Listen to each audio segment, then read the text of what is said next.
It's Tuesday, which is a day that otherwise sucks. Well, I guess this isn't going to At make it least any these better. days. Yeah. Uh, we're a week removed from.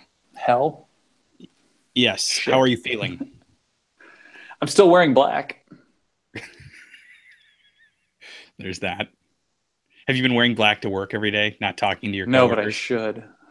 Just completely just checked out. Yeah. Um, yeah. So this is USFanTV. Lots of you discovered us last week. It wasn't the Welcome. best time. Yeah, it wasn't the best time for the US, but it was a good time for us on this show, at least as far as people viewing it. So we still wouldn't trade it, honestly. I would take no viewers and us in the World Cup over this, but you know what? Whatever. Welcome. Uh, we have lots of stuff to talk about tonight, but I want to do a little bit of housekeeping first. So we couldn't decide. We were like, do people still want to hear from us after we didn't qualify? And we weren't going to do the show. And then you guys were like, no, no, no, we need you. We need you in our lives. And we're like, okay, that's very touching. So we're still going to do the show Tuesdays and Thursdays, We're regular like, schedule. we don't want to say we're heroes, but Not all heroes wear capes, but sometimes we might just skip one. And if we're going to not do the stream, if nothing's going on, we'll send out a tweet and say no live stream tonight. Go watch something else. Um, but we're going to try to keep doing them. So we have fun doing this. And like you always tell people, this is what we do anyway. So why not do it and pretty much share the you guys in the truth. fun?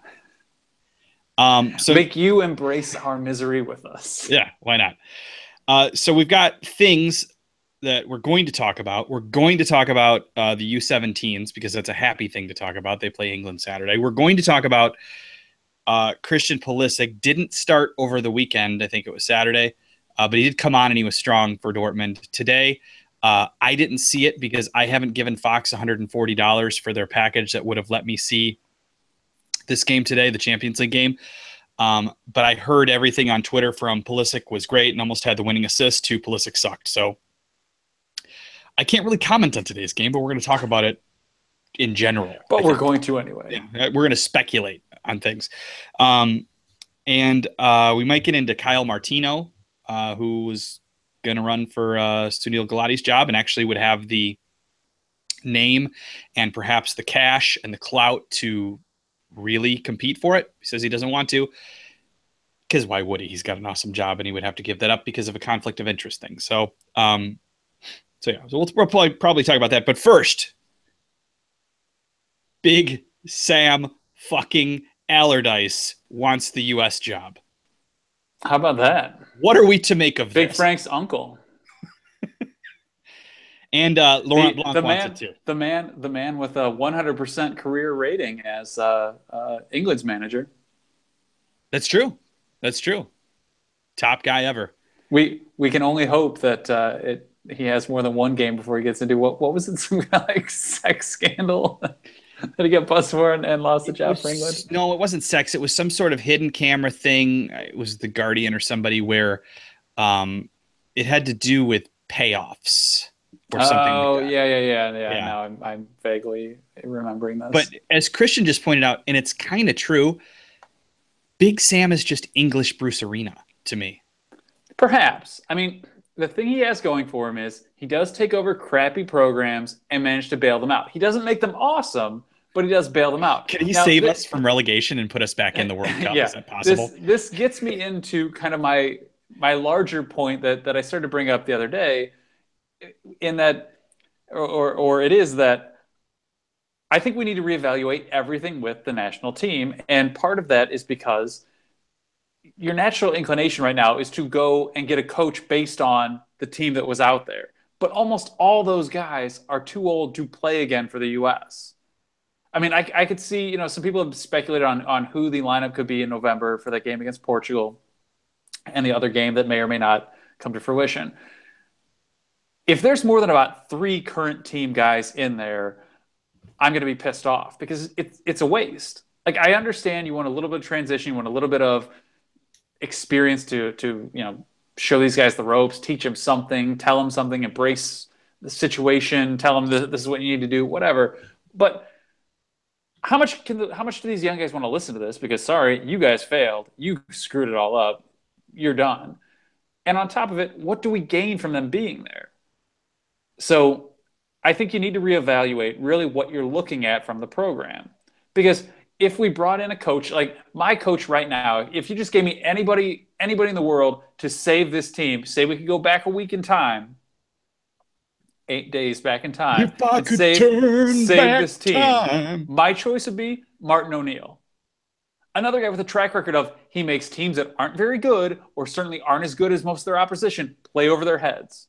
He's done it at every level. He's got Ireland doing it now too.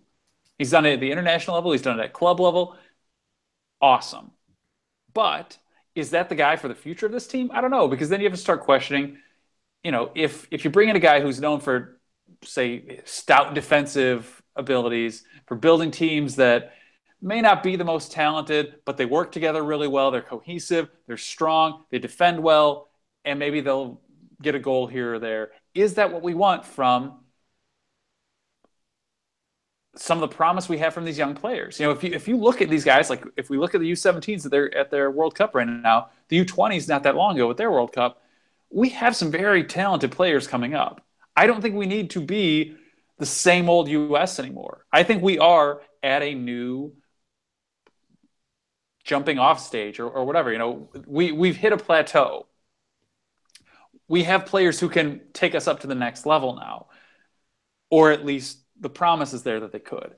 I think we need to look at who's the coach or what's the program, what's the idea that we can create that maximizes their potential. And I'm not sure that somebody like Sam Allardyce, somebody like Martin O'Neill, I guess if you could discount last week, somebody like Bruce Arena would be the person for that. I think you need a big picture guy. I think you need a name.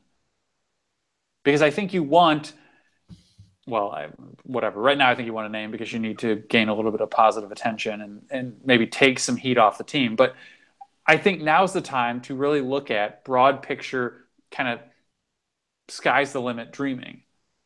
What do we want from these guys? What do we think we have? Do we believe in what we have? And how can we maximize that? Rather than looking at, yeah, but we were shit. How do we make shit better? We don't need to do that.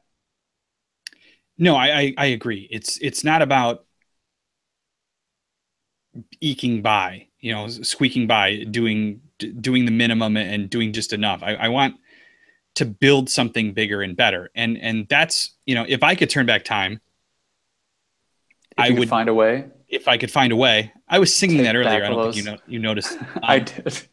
I would have left Jurgen as technical director after the 2014 World Cup and hired somebody new as the coach, because he was good at being technical director. In my view, he was not good at being coach. And I would like to still have him, but I think all those bridges are burnt. Maybe not, because his son is part of the program still, but somebody like that, some big-minded person as a technical director or a sort of GM, and then you go with just I think a kick-ass, maybe international. I would prefer an international coach, honestly, at this point. It's not a knock on Americans. I just want to see something different again. So I'm kind of, in a sense, disappointed by the timing for Tab Ramos, because I actually think he really does have a future here. But I don't think right now is the time that we need a guy who's going to make a splash for the team, and I don't think that's him. He may actually be positioned to be the future coach, the future technical director, future president of USSF. He's got the track record with US. He understands everything to do with this country. He was a fantastic player for us. He's been a good coach at the youth level. But I don't know that this is the time to make that, hey, you know what? You did all this stuff. You climbed all the rungs in the ladder. Now's the time we're going to reward you. I don't think this is the time to do that. And I think it sucks, because I think he's going to end up getting screwed, because will he be available as the national team coach, or will he want to take it as a second choice in 8 years or something? I mean, Grant Wall even insinuated that we shouldn't assume that he wants the job now. That's true. It's a mess, and maybe this is not what he's after. I think he'd be fine. I But think you if you're know going with the an insider, he's the guy I'd want. But um, I don't you know. know the way I see it is he's kind of the guy who was tasked with making Jurgen Klinsmann's dreams come true. You know, Klinsmann had all these ideas, but he didn't really have a foundation or a basis or much of a plan for making them reality.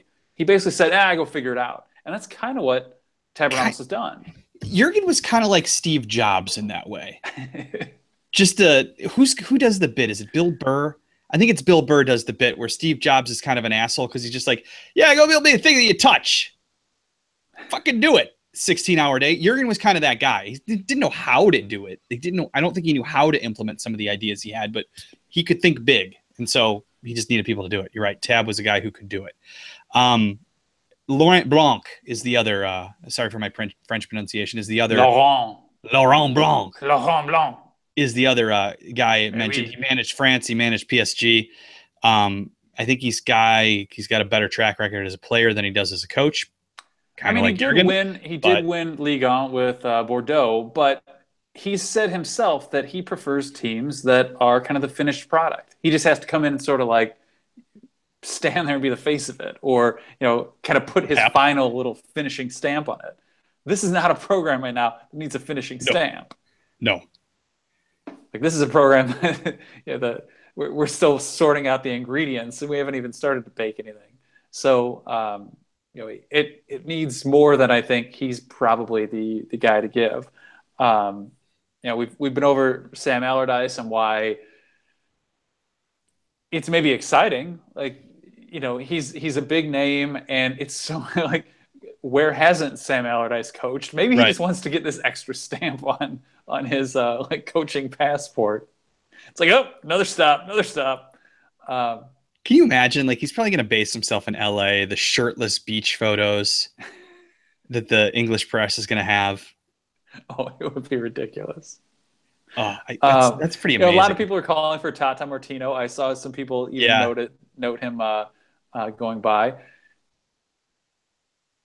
You would think he's already working with Chuck Blackmouth. You would think that maybe a little Bocanegra connection could help sway things too. Um, he'll understand MLS by the time it's come around. I don't think I have trouble believing, and at the same time, I guess I also look at it as it's U.S. soccer, so who the hell knows what could happen. I have trouble believing that they're truly going to name a like a final choice on a coach before the end of the World Cup, at least before the end of the European seasons. What's the point in naming someone now? The pool's Unless there's a guy who, unless Tuchel wants it or something. okay, but But you're not going yeah, to get him. to me, there's enough. You have the money. You could get, in theory, anyone you want. You really just have to find someone who's willing to embrace the work, has the ideas, and will accept the job. And the largest pool is going to be available come May or come August. Yeah, true. So, I mean, I assume Tab is the guy in November going forward as the interim guy who's Yeah, going to manage us against going to Portugal, go. which brings us And that's to kind of what all the indications and all the yeah, rumors would suggest. we're playing a friendly against Portugal, which Hooray! Which I here's my don't thought on this. understand. Well, here's my thought on this. First of all, we need money. We should be taking the games because teams are going to need tune-up games. We could use money. We would get paid for them. Since these games are going to be in Europe, you have uh, a special opportunity to go with all the guys that we've wanted to see and have been calling for. And Yep. whether that's new guys like or fairly new guys like Lyndon Gooch, like Weston McKinney, Weston McKinney, of course. Haji Wright, Yeah, exactly. You can even throw in some of the other guys, Julian, if you want. You could throw Aaron in Timmy Johansson or Chandler. something. You could definitely eat Johansson might Jorah. actually still be young enough that I'd give him another chance. Yeah. The Iceland fans were all over Ooh, it yeah. when we missed. Well, And they were all like super like friendly about it, but it was kind of like a friendly fuck him.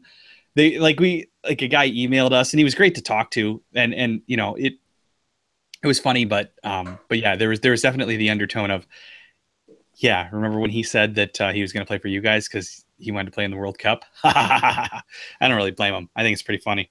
But yeah, we're playing Portugal, which, I say why not if you're going to use it the right way. If you're going to play new guys, you're going to get a jump on, because it's all about 2022 now, right? It's Gonna get not slaughtered by Cristiano Ronaldo. a Portuguese guy I was talking to on Facebook doesn't seem to think they're going to bring their A team for that game. I would assume they're not. I guess you don't What's need to the start the point? tune-ups just yet, but Yeah, but yeah, maybe you use that as their sort of camp cupcake to figure out who's going to fill the back end of that roster. Because you know who's going to be flexing at the front end of that roster. He's just a couple inches closer to those headers by standing on his tiptoes all the time. Mexico Fan Channel is going to use every emoji there is in the chat. It's making me laugh. I haven't acknowledged it till now, but it actually is making me laugh. I'm with you, Douglas. I'd like to see Kenny Saif too. Yeah, talk about terrible luck that he gets into one game finally and he gets injured immediately. I don't want him to be the guy who we're like in a year from now trying to remember what his name is. Like, what was that guy? The Israeli guy who we had who played like for 4 minutes. Yeah, let's play him again, please, and see what we have there. So Emerson Heineman, by the way, is a guy that we didn't mention earlier in the list of guys. Is he healthy? He should get a chance out. He is working his way back. Cameron Carter-Vickers. I've yet to see him. Cameron Carter-Vickers. And Carter-Vickers, I think, is somebody that we need to push because he's one of those guys who could jump ship. Yeah. We are at risk right now of if a bunch of defenders got hurt for England, I got a feeling he would not be representing the U.S. any longer. There are a bunch of guys like him. Luca De La Torre could jump ship. Jonathan Gonzalez. And I think Jonathan Gonzalez may be gone. I mean, he's always said that he believes, he feels like he's an American and that he wants to play for the U.S., but Mexico has sure been pushing him hard. They've been working to get him in. Mm-hmm. And under these circumstances, 2 years until you're playing a competitive match for the U.S. And they could, who knows what they could do? They could offer him a Julian Green type situation. Yeah, exactly. Where you get the 23rd spot and you get to go play in a World Cup. So yeah, that would do it. Yeah. So I think it's fine. I think there's going to be one more game. The rumor was Wales, which again is fine. As I say, keep the games in Europe so it's less travel for the European-based guys, and make the team entirely up of European-based guys who are young or who haven't played in a while.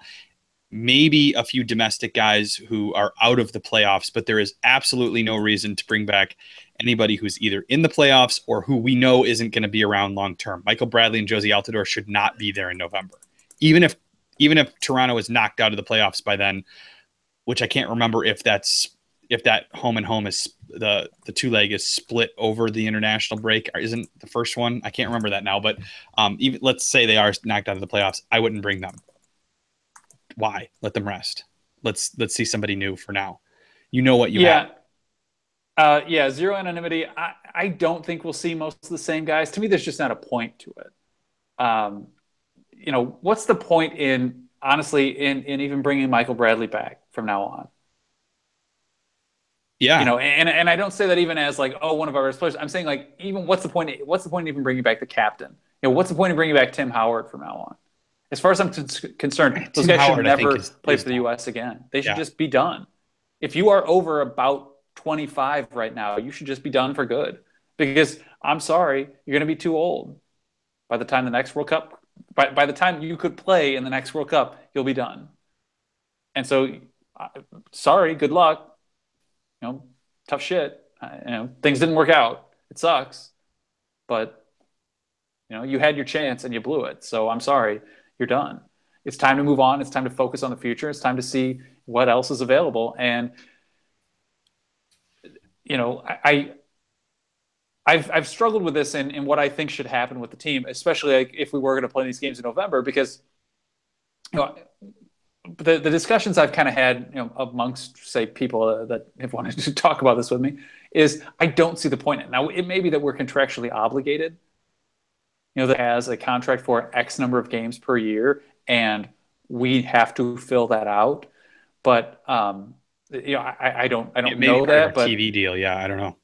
yeah, but I could see that being a real possibility. So the issue becomes we may have to do this, but I just don't see any value in it. If we go and we play all the young kids and they kick ass. Let's say we beat Portugal 2-1, even just 1-0, okay? 1-0 game, we win. Everyone's going to go, well, where the hell were these guys a year ago? Yeah, Instead, you played all those dumbasses who lost it. Or let's say they suck. Let's say we get blown out 5-0, with or without Ronaldo out there. And everyone's just going to go, oh, see, the future US is shit. Everything's terrible. It's going to be last Tuesday all over again, effectively. So where's the value in it? I don't understand what US soccer gets out of this. Yeah, sure, it's a little bit of TV money, but they were probably already getting that in a contract anyway. It's maybe a few tickets. So well, what? they get paid by the opponent to be True, true. there's probably a fair amount of money there, and then I'm fine with it. I mean, it's I mean, if it's a question between playing some young guys and giving them a chance and letting us talk about a game that doesn't mean anything, but whatever, I'm all for that as opposed to doing nothing. But if it's we're going to bring Michael Bradley and Josie Altidore to Portugal, and it's not a knock on either of those guys. I like those guys, but I want to be done with them for now. Those kind of guys, not just I those just two kind of want to be specific. done with them for good. Yeah, it's that I would say no. What's the point? Um, but whatever. Apparently, We my should talk dad's about here and commented. So, hi, Dad. nice. We should talk about the crew. People want to talk about the crew. Ah, yes. Um, If frankly, if that really happens, everyone in Columbus should like riot to kill Sunil Gulati. Like if there's one thing that guy should do at this point, wonderful. it is keep a team in Columbus. I'm sorry, it's become too much of a home for U.S. soccer, and if the crew move away, what reason does the national team have to go there anymore? I don't think the national team is Because going to go there there anymore. effectively won't be. There may be a good question about that too after last November. But if there's no stadium, then there are no U.S. games. They're not going to go play at the Horseshoe. So I don't know what to tell you. That stadium I don't know. is Well, I from the first time I went there to the last time I went there, it seemed to like feel smaller every time I was in it, to the point where I'm like, this is not a stadium we should be playing in anymore. Now that well, said, they could make it bigger, or I mean, they could find a larger facility for that game. But I do think the traditions still remain, and there is a point to why they took those games there in the first place, and there is something to there is value there in bringing those games back there. There is some kind of something that the team holds, even if they screwed it up last November. I mean, come on, they screwed everything up with this World Cup qualifying campaign. So it was going to happen sooner or later. Hey, we've beaten Mexico at Azteca too, but they're not going to move away from Azteca. There is something to be said for this is where you play this game. There's value in going to U.S. Mexico at Azteca. It's not the same if they move it to Monterrey or Jalisco or Guadalajara or whatever. I guess Jalisco would be a state, but whatever. If they move this somewhere else, it doesn't mean as much. It doesn't carry the same weight. And I think U.S. Mexico and Columbus is the same way. I would be fine moving it right now. It doesn't matter to Well, me. I would move it to yeah, but Orlando I or also think somewhere. right now we're judging it all based on where we stand right now too, and maybe that's not fair either. Yeah, but whatever. I mean, as far as the crew, um, it's obviously another owner trying to force the hand of a local government to pay for a stadium it probably doesn't want to pay for. Um, I guess they've tried to get a downtown stadium before. It is a bad location. It's a bad stadium and a bad location, in my view. I would like it better. And I'm not a It crew is a worn fan. out stadium. Yeah, I'm not a crew fan, but going there for U.S. games, it feels like you're kind of in weird area, and it doesn't feel like a big enough stadium to host these matches At anymore. least it's better than it used to be. I mean, like 10 years ago, it was basically like brownfields around it. It It yeah, wasn't quite as like industrial as Red Bull Arena, like in Harrison or whatever it is in New Jersey, where it's like you could be tripping over like 100-year-old dead body, like rotten corpse bones or something, or pieces of fence that were here 60 years ago that have worked their way to the surface. Broken down oil drums, like whatever. It's disgusting. It's not quite that bad, but it is like just a dirty vacant lot. I mean, I remember going in 2009, I think it was, and because there was so much rain in that game, everything had just turned to mud, and it was just like acres of mud surrounding this and you stadium. can't drive in and out of But there yeah, as it is. It's like at this point, yeah, at this point, that stadium is like a fancy high school football stadium. exactly. I mean, there are And probably these I days, I know don't there even know are that that's a fancy. in Texas there are much nicer high school football stadiums than that, but Roll red, roll. I don't like the move. I don't like it anytime a sports owner does this to a local government. I like when the local governments tell the sports owners to fuck off, but that usually means that the team moves. And so I read something just before we came on that Precourt was already trademarking names for Well, I Austin mean, teams. whatever. It's How much does that cost him? no, Basically exactly. nothing. And yeah, And it makes it look more it, serious, and yeah, it yeah. should it could force the hand It's of. a way to pressure. Yeah, it's a way to pressure the league at next to no cost for him. Oh, I spent $400. Yeah, and I don't like this practice of building a new stadium every 20 years too. It seems stupid and wasteful, I but do think though that they need a real they stadium. need I mean, something. at this Yeah. point, it is like some of the bleachers are okay, but you look at the outside and like you can see the exposed pipe work that supports it all. It kind of looks like scaffolding. Like they do need something more concrete, no pun intended. Um, them on that. Yeah, it was nice that they were the first stadium, but yeah, I'm with them that they need a new stadium. Uh, what it will take to get it, I don't know. That's not my problem. But it just seems that MLS as a whole should not allow their very first team, very first charter to move. I No. think Yeah, and that should just kind of be forced that can't happen. USSF, I don't think should allow it because of what Columbus has come to mean to the national team program. Um, it's in a sense, it is our national team home. but It is our home yeah, stadium. but then you And we look don't at have a Wembley or whatever. I don't think Washington D.C. will ever become like our home of U.S. soccer, and I don't think L.A. will do it either. I don't know. It's Despite the Home Depot Center, whatever it is now, that stuff. That's a training facility. yeah. You guys are talking You about know, you can't cap tie a person unless it's a competitive match. So we could bring in CCV and everybody else that we want to get cap tied and in yeah, it'll November, and it technically won't mean matter. nothing. Yeah, All you're really doing by bringing them in is hopefully rewarding them and encouraging them to continue waiting. But yeah, we basically can't cap tie anyone for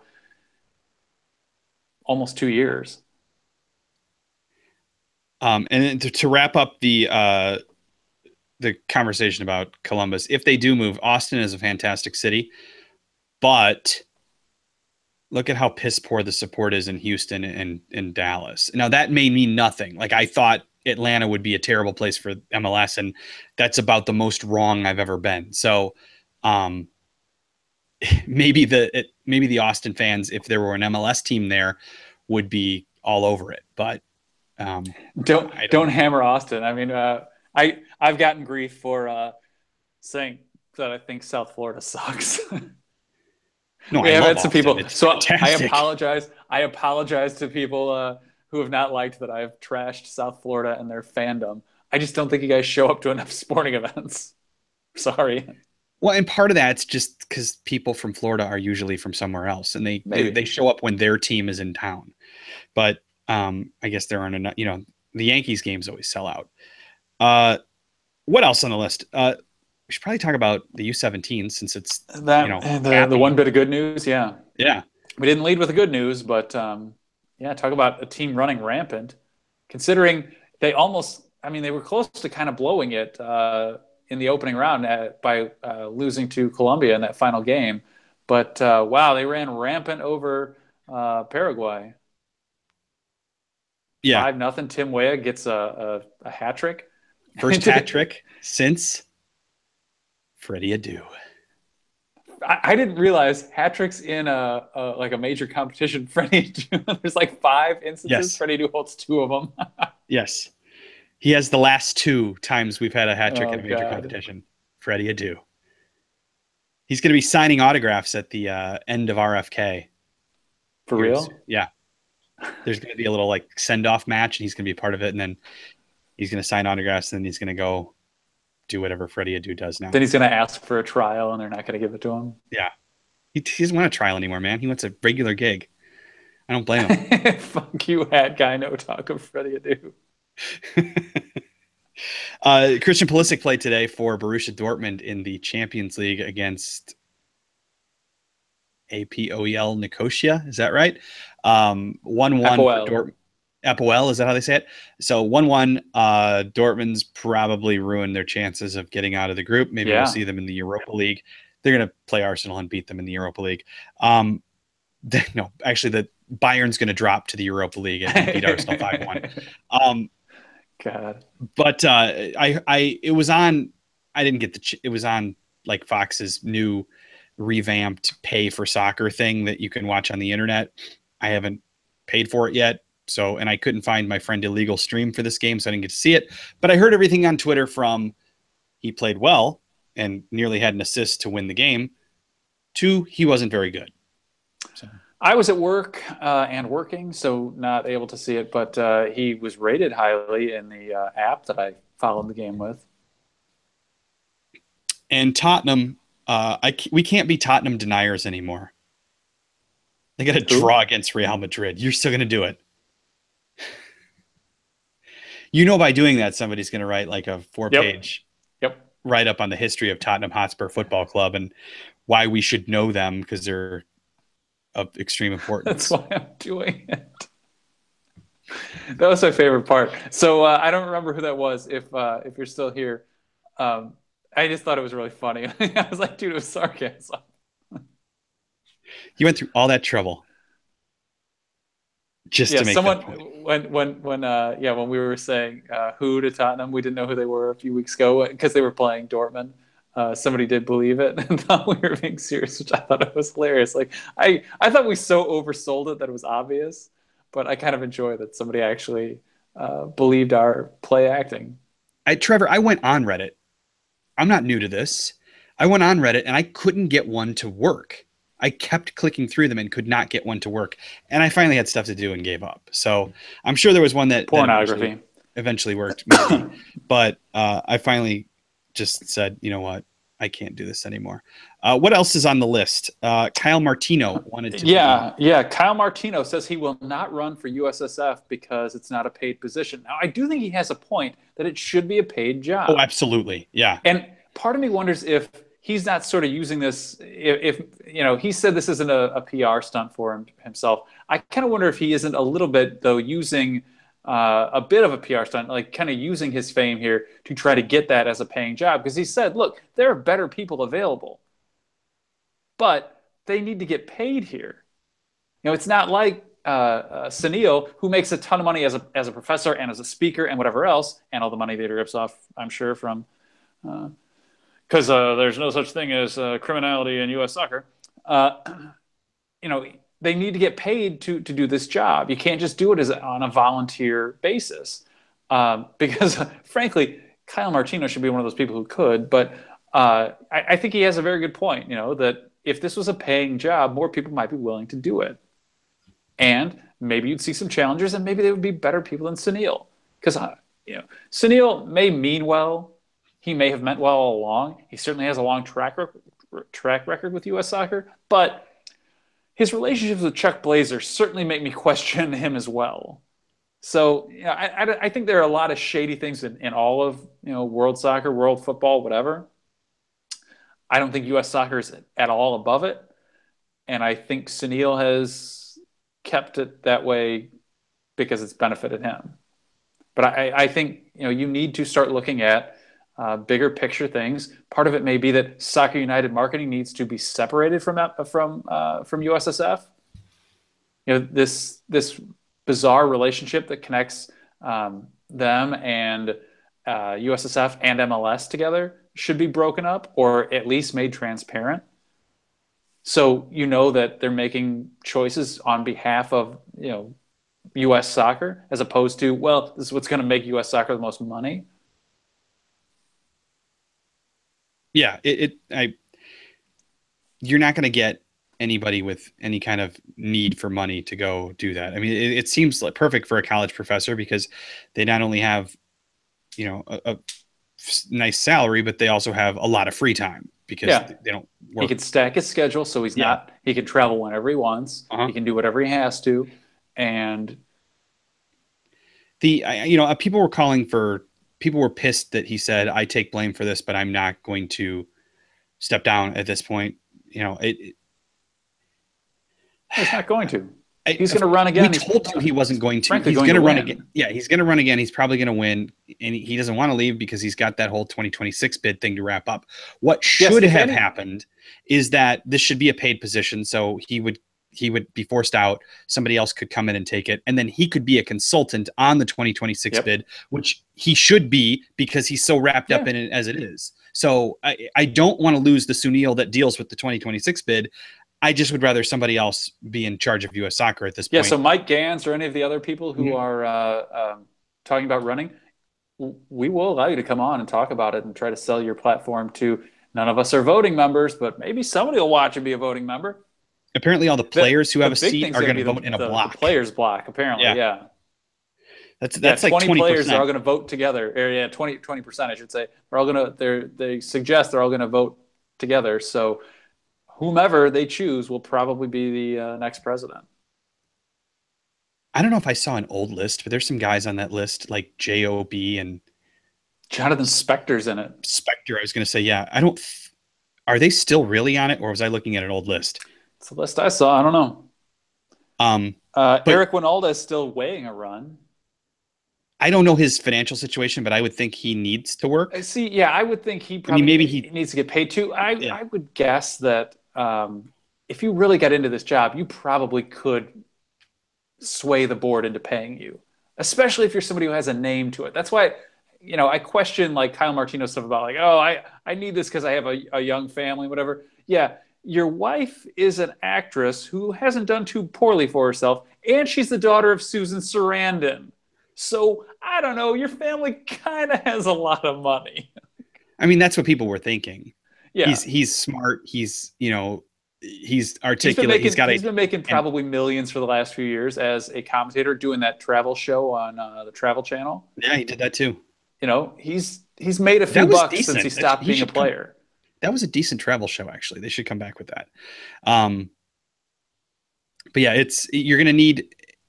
The problem being if you're not going to pay somebody to do it, and they list on you can see their 990. They have to file their report because they're a nonprofit. They list it as a 5-hour-a-week job, I believe. Last time I looked, it's got to be more of a commitment than that. A lot of times. I'm not.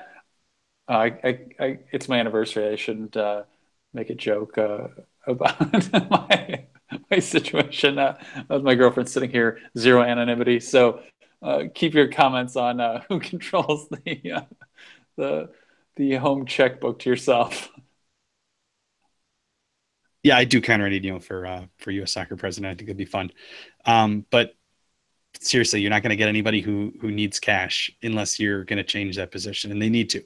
I heard Grant Wall's been pushing for Julie Foudy. I think that would be awesome. But again, I don't know Julie's financial situation, but I would assume she needs the ESPN job. Yeah, and you can't she certainly do didn't both. make as much. Yeah, she certainly didn't make as much as a player as even Kyle Martino, I would assume. Yeah. All right. And as far as I know, she's not married to a person of any fame or from a family of fame. This is USFanTV. We have a website. It is called USFanTV.com. Go there and read things. We have Twitter and Facebook and Instagram. They are all USFanTV. We do not like Snapchat. We will not do Snapchat. And you know where to find us on Craigslist. We have more than 1,000 of you have found our YouTube channel and subscribed. That's pretty awesome. We like that. So that's pretty incredible. Yeah, thanks everybody. Yeah, we we sort of did this as a bit of a lark a year ago, thinking it might be a way to cheaply start talking about some things that would lead to some other ideas we had for like shows or online soccer stuff. Um, we had no clue that it would actually turn into lots of people watching and interacting with us and um, suggesting to find hat guy on back pages. yeah. Jesus Christ. Tim, thanks for buying a shirt. That's awesome. We appreciate that. I am the only person to not receive my shirt yet, which is so very me. But it's not coming. There's no way it's coming. My girlfriend got her shirt. That came. I ordered both of them at the same time. Technically, I ordered mine first. All right. So yeah, subscribe if you haven't to the YouTube channel. We appreciate that. We got 22,000 views last week, which still blows my mind across the two videos. So, I don't expect that to continue, but you guys, when we were thinking about quitting the show, made your voice loud and clear and said, don't do that. So we didn't. We're still here. Chris, do you have any final words? No. You're done. Thanks, everybody. You're done. All right. Bye, guys. You're done. We may or may not see you Thursday. If there's stuff going on, we'll be here. If there's not, we might skip it. We'll see. Until then, till next time, you're done.